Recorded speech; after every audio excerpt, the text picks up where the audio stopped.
Hello students, quick revision series के session में आज हम शेक्सपियर के कुछ और क्वेश्चंस की बात करेंगे।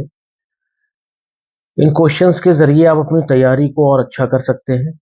जैसा कि हम सभी जानते हैं कि कम पढ़ना और ज़्यादा रिवीजन करना ये किसी भी तैयारी के लिए बड़ी अच्छी ट्रिक है। बहुत ज़्यादा पढ़ते रहना और रिवीजन ना करना ये तो कोई सोल्यूशन नहीं है। और जो अच्छा सोल्यूशन माना जाता है वो ये है कि जितना पढ़िए उसको बार बार रिवाइज करिए, तो वो चीज़ें फिर माइंड में रुकना शुरू होती हैं और एग्ज़ाम टाइम में आप आसानी से क्वेश्चंस को सॉल्व कर पाते हैं। चलिए तो शुरू करते हैं आज का session. I am Noor Alam, I welcome you to my YouTube channel English classes. So let's start our journey with question number 31. With this key, Shakespeare unlock his heart.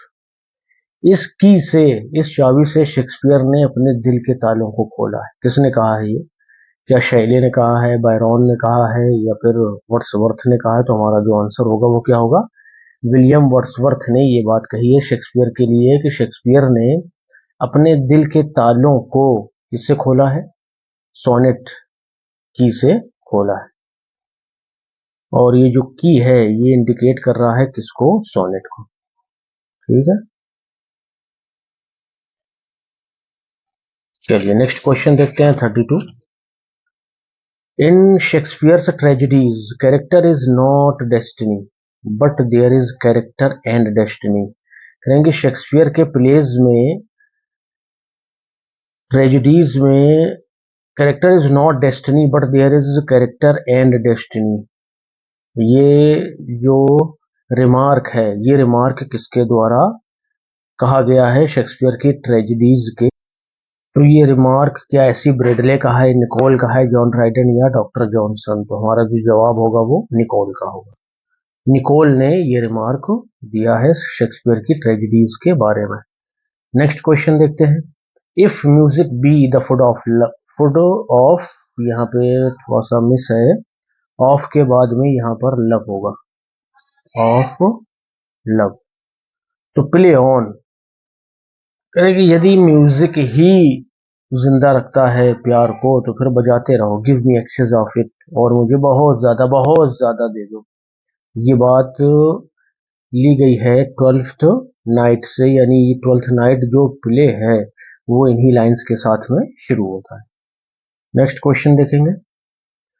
The time is out of joint to cursed spirit that ever I was born to set it right. The time is out of joint करेंगे, जो समय है ना वो out of joint है, यानी बस के वश के बाहर है। वो कर्सेड स्पिरिट, अभिशापी आत्मा, that ever I was born to set it, काश कि मैं जन्म लेता और इसे सही कर पाता, इसे ठीक कर पाता। ये किसने कहा है? हेमलेट ने कहा है, या हेमलेट की लाइंस है, ऐसा आप कह सकते हैं। नेक्स्ट क्वेश्चन देखिए। The lunatic, the lover and the poet are of imagination all compact.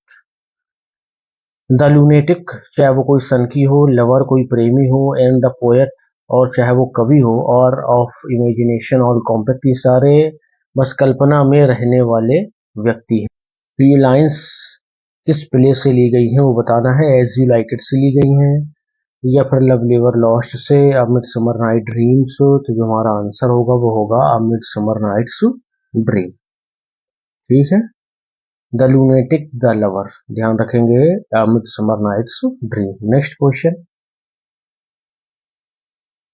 The rape of Lucrece is composed in, जो रेप ऑफ लुक्रीज है, ये जो नरेटिव पोएम है जो लिखी गई थी आपकी 1594 में, ये कितने स्टेंजा पे है, कितनी लाइन के स्टेंजा पर लिखी गई है? तो ये है हमारा D7 line stanza. Next question देखेंगे।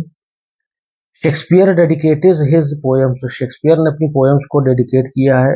पोएम्स वीनस एडोनिस और rape of Lucrece along with 126 sonnet से 126 सोनेट के साथ में किसको डेडिकेट किया है? क्या डार्क लेडी को, या अपने पब्लिशर को, अर्ल साउथहैम्पटन को, या बेन जॉनसन को? तो हमारा जो आंसर होगा वो क्या होगा? Earl of Southampton. Venus Adonis, rape of Lucrece और 126, जो 1 to 126 सोनेट्स है वो शेक्सपियर ने अर्ल ऑफ साउथहैम्पटन को डेडिकेट करी है। नेक्स्ट क्वेश्चन देखेंगे, who collaborated Shakespeare in the writing of Henry Eight. Henry Eight की राइटिंग में किसने शेक्सपियर का साथ दिया था या किसने साथ मिलकर के लिखा था? तो जो हमारा आंसर है वो क्या है भाई, जॉन फ्लेचर इनके साथ थे हेनरी एट के लिखने में। क्वेश्चन नंबर 38 देखिए, what was the alternative title of the play Henry Eight before its publication in the first folio of 1623? करेंगे हेनरी एट का अल्टरनेटिव टाइटल और क्या था जब ये पब्लिश हुआ है, बिफोर इट्स पब्लिकेशन के पब्लिश होने से पहले फर्स्ट फोलियो में 1623 में।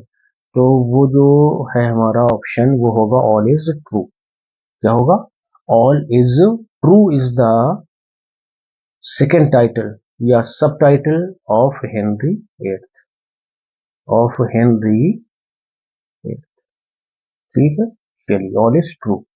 नेक्स्ट देखेंगे 39, in which play Shakespeare has presented a royal criminal. किस प्ले में शेक्सपियर ने रॉयल क्रिमिनल पेश किया है? वो कौन सा प्ले है? देखिए, तो वो प्ले जो है वो है रिचर्ड थर्ड। रिचर्ड थर्ड में इन्होंने रॉयल क्रिमिनल को पेश किया और वो है कौन? खुद रिचर्ड थर्ड है। कौन है? खुद रिचर्ड थर्ड है। नेक्स्ट क्वेश्चन देखेंगे, the comedy of errors bye Shakespeare is based on. Shakespeare के द्वारा लिखी गई कॉमेडी ऑफ एरर किस पे बेस है भाई?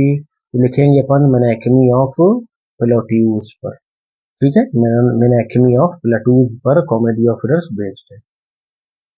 नेक्स्ट क्वेश्चन 41 देखेंगे, Shakespeare's play Hamlet is influenced by. Shakespeare का जो प्ले हेमलेट है वो किसके द्वारा इन्फ्लुएंस है या किससे इन्फ्लुएंस्ड है? तो वो है हमारी द स्पेनिश ट्रेजेडी। क्या होगा answer? The Spanish tragedy. Next question 42, which verse is mostly used by Shakespeare in his plays होगा ये, not place, in his pledge.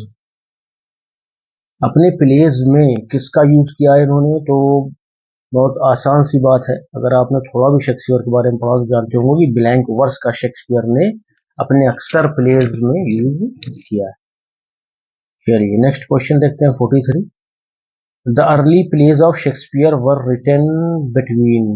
Shakespeare के जो अर्ली प्लेज हैं वो कब लिखे गए? शेक्सपियर के जो अर्ली प्लेज हैं वो हमारे चार ऑप्शन में से 1597 से 1625 या 89 से 95, 89 से 1600 या फिर 1598 से 1614।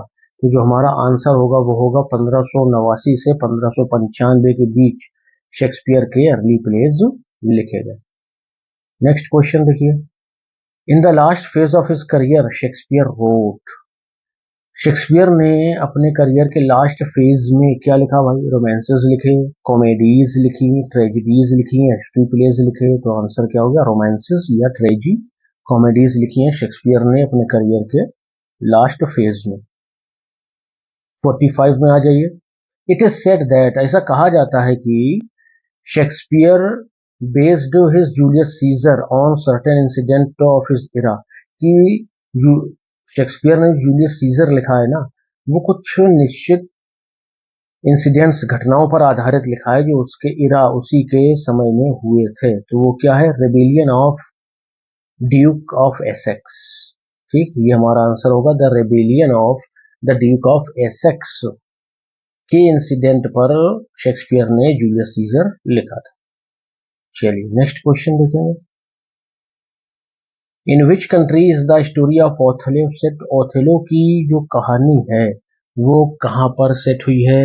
तो ओथेलो की जो कहानी है वो आपकी सेट हुई है वेनिस में। कहाँ सेट हुई है? वेनिस में ओथेलो। डेनमार्क की किसकी सेटिंग है? हेमलेट की, ध्यान रखेंगे। 47, life is like a tale. जिंदगी जो है वो एक कहानी की तरह है, टोल्ड बाय एन इडियट, जिसे एक इडियट के द्वारा हमें बताया गया है, full of sound and fury. Sound यहाँ पर बीच में, फ्यूरी है। थी। चल, तो ये जो लाइन है ये किसकी है? मकबेथ की है, खुद मकबेथ ने कही थी। नेक्स्ट क्वेश्चन देखेंगे 48। Which play of Shakespeare has been described by T.S. Eliot as an artistic success? किस प्ले को टी.एस. इलियट के द्वारा आर्टिस्टिक सक्सेस कहा गया है? तो वो जो प्ले है वो है हमारा मकबेथ। कौन सा है? मैकबेथ है, जिसे टी.एस. इलियट ने आर्टिस्टिक सक्सेस कहा है। और इसको क्या कहा है? Artistic failure. हेमलेट प्ले को टी.एस. इलियट ने आर्टिस्टिक फेल्योर कहा है, आर्टिस्टिक फेल्योर कहा है, और मकबेथ को आर्टिस्टिक सक्सेस कहा है। और इसका रीजन क्या था? Objective correlative. ठीक है ना, इस रीजन की वजह से इन्होंने ये दोनों टर्म इन दोनों प्लेस के लिए यूज किए हैं। चलिए next question 49। Which play of Shakespeare is called an artistic failure? आ गया क्वेश्चन, ये है हमारा हेमलेट। ठीक है, कौन सा प्ले है? हेमलेट। चलिए नेक्स्ट क्वेश्चन देखेंगे। Which of the following writers is noted for what Keats called negative capability? Keats ने किस राइटर के संदर्भ में ये बात कही है कि उसके अंदर नेगेटिव कैपेबिलिटी है? तो वो नन अदर देन कौन है भाई? शेक्सपियर है। ठीक है, चलिए नेक्स्ट क्वेश्चन देखेंगे। Globe theatre was बर्nt down during a performance of which play? किस प्ले के परफॉर्मेंस के दौरान ग्लोब थिएटर जो है वो बर्न हो गया था? तो ये है हेनरी एट्थ। ठीक है, ग्लोब थिएटर के बारे में थोड़ी सी कुछ बातें जान लीजिए। 1599 में शुरू हुआ, ठीक है, 1613 में जल गया। ये हो गया ग्लोब थिएटर की बात। एक और बात क्या इससे रिलेटेड है कि ग्लोब थिएटर में शेक्सपियर के भी शेयर थे। ठीक, एक ये बात हो गई।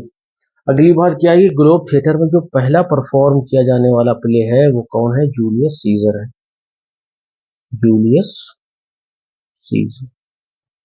ठीक है, ये 3-4 पॉइंट आपको ग्लोब थिएटर के बारे में ध्यान रखना है। चलिए next question. Who is the heroine in the play Shakespeare the Tempest? Shakespeare के प्ले टेम्पेस्ट में हीरोइन कौन है भाई? मिरांडा है। पोर्शिया कहाँ है? पोर्शिया आपको दो जगह मिलेगी, जूलियस सीजर में मिलेगी ब्रूटस की वाइफ के रूप में, और पोर्शिया मिलेगी आपको मर्चेंट ऑफ वेनिस में बसेलियो की वाइफ या उसकी बिलवेड के रूप में, जो एंटोनियो को कोर्ट में जाकर के बचाती है। ठीक है, वॉयला आपकी 12th नाइट में है, और बिट्रीस इसको आप देख लीजिएगा, जो ध्यान में नहीं आ रही है। Who wrote No man will ever write a better tragedy than Lear? किसने कहा कि लियर से अच्छी ट्रेजेडी तो लिखी ही नहीं जा सकती है? तो ये बात कही थी जीबी शॉ ने, जॉर्ज बर्नार्ड शॉ ने ये बात कही थी। Next question. Measure for Measure by Shakespeare is a? Measure for Measure जो शेक्सपियर ने लिखी है वो असल में क्या है? तो मेजर फॉर मेजर जो शेक्सपियर के द्वारा लिखी गई है वो एक कॉमेडी है भाई। क्या है? कॉमेडी है। ठीक है, चलिए नेक्स्ट क्वेश्चन देखेंगे 55। Who ever loved that loved not at first sight? Shakespeare used it in As You Like It, but who is the composer of this immortal line? करेंगे who ever loved, जो कोई भी प्यार करता है, that loved not at first sight, जिसे पहली नजर में प्यार नहीं होता है। इसके आगे कॉन्टेक्स्ट में और लाइन होगी तब इसकी पूरी बात समझ आएगी। तो शेक्सपियर ने इस लाइन को एज यू लाइक इट में यूज किया है, ठीक बात है, लेकिन करेंगे असली इन इमोर्टल लाइन का जो कंपोजर है वो कौन है? क्रिस्टोफर मार्लोव है। ठीक है, और इसी के द्वारा इन्होंने क्रिस्टोफर मार्लोव को श्रद्धांजलि दी है इस लाइन का यूज करके as you like it. Next question देखिए। What can be the best explanation for the character of John Falstaff in Shakespeare's Henry IV? Shakespeare के हेनरी फोर्थ में देखिए ये जो कैरेक्टर है फाल्स्टाफ, इसके बारे में एक बात अपन ये डिस्कस करेंगे कि इस हेनरी फोर्थ जो है वो 2 पार्ट में है। ठीक है, तो दोनों पार्ट में फाल्स्टाफ देखने को मिलता है। इसके बाद एक और जो है सॉरी, मेरी वाइफ्स ऑफ विंडसर, मेरी वाइफ्स ऑफ विंडसर, इसमें भी फॉल्स्टाफ देखने को मिलते हैं। तो ये एक क्वेश्चन आता है कि कौन सा कैरेक्टर है शेक्सपियर का जो एक से ज्यादा प्ले में देखने को मिलता है। तो 3 में तो फॉल्स्टाफ है, ठीक है, हेनरी फोर्थ पार्ट 1 एंड 2 में, और फिर मेरी वाइफ्स ऑफ विंडसर में। अगर बात करें जो हमने अभी पीछे डिस्कस किया है किसके बारे में, पोर्शिया के बारे में, पोर्शिया, रुकिएगा यहाँ लिख लेते हैं, पोर्शिया के बारे में। तो पोर्शिया का कैरेक्टर 2 जगह मिलता है, लेकिन ये नाम है, ठीक है, पोर्शिया सिर्फ एक नाम है जो 2 जगह मिला है कैरेक्टर के रूप में, लेकिन जो फॉल्स्टाफ है वो सेम कैरेक्टर है तीनों में, ठीक है। चलिए next question 57, Shakespeare borrowed the formula of romantic comedy, Shakespeare ने रोमांटिक कॉमेडी का फार्मूला किससे लिया है। तो हमारा जो आंसर होगा वो क्या इन तीनों में से है, नहीं, तो इसको थोड़ा सा आगे बढ़ाइए। अब आया असली आंसर, ये होंगे रॉबर्ट ग्रीन। ये रॉबर्ट ग्रीन वही व्यक्ति हैं जिन्होंने शेक्सपियर को अब स्टार्ट करो कहा था, अब स्टार्ट करो, ब्यूटिफाइड विथ अवर फिगर्स, है ना, ग्रॉट्स विट्स ऑफ वर्ड्स में रॉबर्ट ग्रीन का ही पम्फलेट है, इसमें अब स्टार्ट करो शेक्सपियर को इन्होंने कहा था। और शेक्सपियर ने क्या किया, ये जो इनका रॉबर्ट ग्रीन की रोमांटिक कॉमेडी है, तो ये कॉन्सेप्ट इन्होंने शेक्सपियर ने रॉबर्ट ग्रीन से ले लिया। अच्छा, उसका नाम ग्रोथ्स वर्थ ऑफ विट है, ठीक है। चलिए next, which of the following Shakespeare plays is the dramatization of Robert Greene Pandosto, Robert Greene के पेंडेस्टो से या रॉबर्ट ग्रीन के पेंडेस्टो का ड्रामेटाइजेशन कौन सा प्ले है शेक्सपियर का। ऑप्शन देखते हैं, क्या वो हेमलेट है, नहीं, टेम्पेस्ट है, नहीं, विंटरस्टेल है, बिल्कुल है। तो विंटरस्टेल वो प्ले है शेक्सपियर का जो पेंडेस्टो पर पूरी तरह से आधारित, ठीक है। पेंडेस्टो किसके द्वारा लिखा गया, रॉबर्ट ग्रीन के द्वारा। चलिए नेक्स्ट क्वेश्चन देखते हैं, between 1590 to 1593 the theatres were closed in London, 90 से लेकर के 93 के बीच में लंदन में थिएटर्स को बंद कर दिया गया था, क्यों, क्या सिविल वॉर थी, नहीं, एब्सेंस ऑफ एक्टर्स था, नहीं भैया, एक्टर कब एब्सेंट रहेंगे या कब कम रहेंगे, तो बिबोनिक प्लेग की वजह से 3 साल तक क्या हुआ था, थिएटर्स को बंद कर दिया गया था। और इन्हीं 3 सालों के दौरान शेक्सपियर ने प्लेज के बजाय अपना हाथ पोएम्स में आजमाया था, जिसका रिजल्ट क्या था, वो इनका फर्स्ट ईयर ऑफ इन्वेंशन जिसको कहा इन्होंने, जिसका नाम है वीनस एंड एडोनिस, जिसको उन्होंने 6 लाइन स्टेंजा में लिखा है। और इसके बाद अगली जो नरेटिव पोएम है वो है रेप ऑफ लिक्रीस, जिसको इन्होंने 1594 में लिखा और इसे 7 लाइन स्टेंजा में लिखा, ठीक है। तो बिबोनिक प्लेग की वजह से 90 से 93 के बीच में क्या रहा, थिएटर्स बंद रहे लंदन में पूरी तरह से। चलिए नेक्स्ट क्वेश्चन देखेंगे, the war of roses, war of roses जो है, जो कि 1455 से 1487 तक चला, figures in the works of, ये किस राइटर के या किस ऑथर के वर्क्स में दिखाई देता है। तो क्या वो बेन जॉनसन है, शेक्सपियर है, मार्लो है, या जॉन मिल्टन है। तो हमारा जो आंसर होगा वो क्या होगा भाई, शेक्सपियर की। शेक्सपियर के प्लेस में द वॉर ऑफ रोजेज का इफेक्ट, उसका प्रभाव हम देख सकते हैं और उसका कई जगह वर्णन भी इन्होंने किया है, ठीक है। तो ये एक छोटा सा सेशन था शेक्सपियर का 30 क्वेश्चंस का, उम्मीद है आपको पसंद आया होगा। तैयारी करते रहिए, अच्छी तैयारी करते रहिए, और एक सीट लेने के लिए अपने आप को कमर बंद कर लीजिए, यानी अपनी कमर कस लीजिए कि बस आपको किसी भी तरह से आने वाले एग्जाम्स में, चाहे वो पीजीटी हो, टीजीटी हो, या आपका DSSS हो, या आपका LT ग्रेड हो जो कि आने को है, सुनने में आ रहा है, या आपका MP टेट हो, तो कोई भी एग्जाम आप जो आने वाला है ना, उसके लिए बस पूरी तरह से तैयार रहिए। देखिए एक चीज और ध्यान रखिए कि हम क्या सोचते हैं कि जब वो नोटिफिकेशन निकलेगा तब शुरू कर लेंगे तैयारी, अभी क्या है, मन नहीं लगता है, ये भी एक पॉइंट है कि अब नोटिफिकेशन आया नहीं, कैसे मन लगाए। तो देखिए ये मन ही है जो अभी आपको लगने नहीं दे रहा है, और फिर यही मन है जब आप बिना तैयारी के एग्जाम देंगे जाके और वहां पर कुछ मामला गड़बड़ होगा, तो यही मन आपको बाद में फिर बुरा भला भी कहेगा कि पढ़ लिए होते, है ना। तो किसी पर इल्ज़ाम मत लगाइए, चाहे वो आपका मन हो या बाहर के लोग हों, कि जब देखो ये पढ़ते ही रहते हैं, नौकरी तो पा ही नहीं पा रहे हैं। तो वही देखिए, बड़े बड़े जो महान लोग हुए हैं ना, उनको भी हम लोगों ने नहीं बख्शा है ना। किसी को, किसी की भी बात कर लीजिए, महात्मा गांधी की बात कर लीजिए, नेल्सन मंडेला की बात कर लीजिए, जॉन सॉरी अब्राहम लिंकन की बात कर लीजिए, जॉन अब्राहम का नाम आने वाला था, अब्राहम लिंकन की बात कर लीजिए। ये बड़े जो सुधारक हुए हैं ना, भगत सिंह को बहुत से लोग बुरा भला कहते हैं, जो कि हमारे देश के, ये कह दीजिए कि one of the greatest revolutionaries में से एक है। 23 साल की उम्र में जिन्होंने अपनी जान दे दी हंसते हुए, उनको भी लोग बुरा भला कहते हैं। तो लोगों का हम कुछ नहीं कर सकते। हमें क्या चाहिए कि हमें अपनी तैयारी लगाना है, फिर यही लोग जो है वो खुद आएंगे, यार आपने तो कमाल कर दिया, है ना। तो तैयारी करते रहिए और मन पूरी तरह से अपना लगाए रहिए। मन लगाने के साथ साथ रिवीजन बहुत ज़रूरी है। मन लगेगा, पढ़ाई करिए, फिर उसी मन को रिवीजन में भी लगाइए, ताकि आपकी पूरी तैयारी जो है वो लीक प्रूफ हो सके, यानी आपके दिमाग से कोई भी चीज़ लीक होकर के बाहर ना निकल जाए, है ना। चलिए मिलते हैं नेक्स्ट सेशन में, till then bye bye, thank you.